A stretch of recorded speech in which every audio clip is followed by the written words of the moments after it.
And with that, let's bring in the party chairs, Debbie Wasserman Schultz for the Democrats, Reince Priebus for the Republicans. Welcome to you both. And Chairman Wasserman Schultz, let me begin with you. A lot of evidence piling up that this could be a big Republican night, gains in the House, closing in on control of the Senate. Has President Obama been just too heavy an anchor for the Democrats?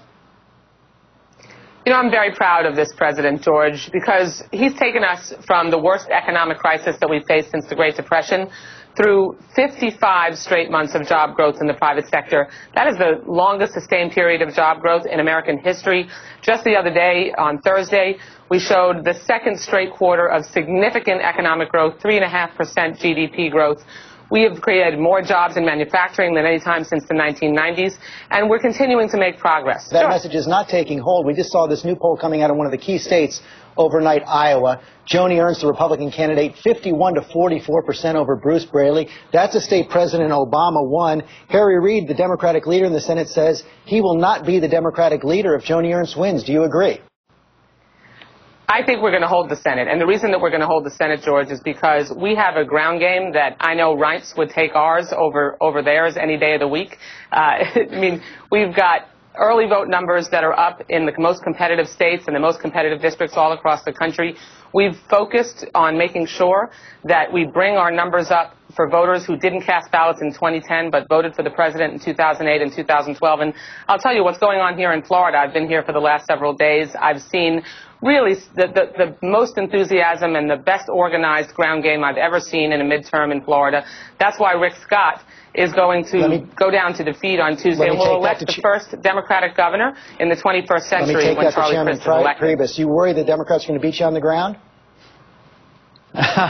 Well, the problem they have is that their message isn't working, and our ground game is whipping their ground game. If you look at Colorado, we're up by 105,000 votes right now. Cory Gardner's tied with women with Mark Udall. We're winning Hispanic voters in Colorado. We're whipping them in Arkansas. We're at a dead even early vote right now in Iowa. We were down by 21,000 votes in Iowa in early vote in 2010. Joni Ernst is up by 7. According to Des Moines Register yesterday. We're winning, obviously, in Montana, West Virginia, South Dakota. I haven't even talked about Alaska, Louisiana. And then we're going to see what's going to happen in North Carolina, New Hampshire. You know, this may be a rejection election of those in power, but how about the continuing problems with the Republican brand? Our new ABC News Washington Post poll shows 72% disapproval for Republicans in Congress. Well, and Rand Paul, one of your potential presidential candidate, was very blunt this week. He said the Republican Party brand sucks. What do you say to Rand Paul and those voters? Listen. Well, I mean, I'm very close with Rand. We just did a conference call together 2 days ago with our campus captains across the country. And we both have talked about this across the country. Well, what he said is that we're actually on the right track, and actually we're doing a lot of the things that we should be doing, which is engaging Hispanic voters, black voters, Asian voters, talking to women across the country, not just for 4 months before an election, but for 4 years, the things I've been talking about, and by the way, leading the way on in our party for the last 2 years. And if I don't know if you've been looking at the polls, but we're winning with women in Kentucky. Actually, McConnell is winning with women against Allison Grimes. Cotton is winning with women against Mark Pryor in Arkansas. So what Rand Paul is saying is what I've been saying, which is we have spent way too long as a national party showing up at the end, and we've got to do better. And that's why when he made those comments, he made them at the Black Engagement office in Detroit that we pay for. Congresswoman, let me take another question. We're going to have a good night. We're going to have a great night, and it's going to be.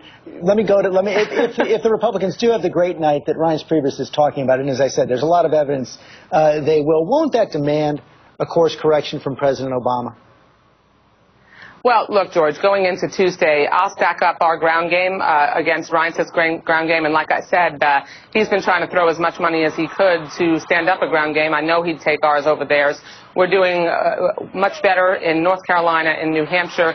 We've got candidates across the country who are focused on the issues important to the middle class and working families.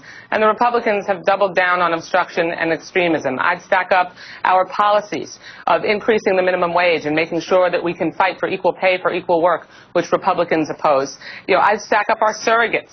We've got President Obama, Vice President Biden, Secretary Clinton, President Clinton, and they've got Rand Paul, Chris Christie, and Ted Cruz. So going into Election Day, the advantages that we have are superior to the ones the Republicans have. The most important things that voters will be asking themselves is who has my back?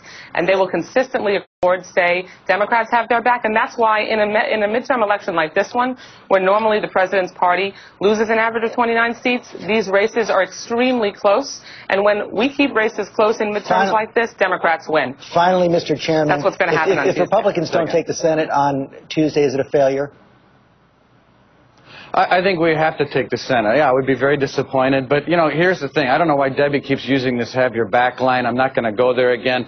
But I would encourage the media to actually look at what the DNC is actually spending on the ground with this ground game. The DNC, in reality, in this midterm, is not our competition. It's the Senate Democrat Committee that's putting the ground game together, not the DNC and not what Debbie's talking about. And we're winning on the ground. You can just look at early vote, absentee ballot voting. And their message isn't working. So if they have such a great message about all these things that Debbie's rattled off, then they should be winning across the board, and they're not. Thank you both for your time today. Now to the candidates. It is a diverse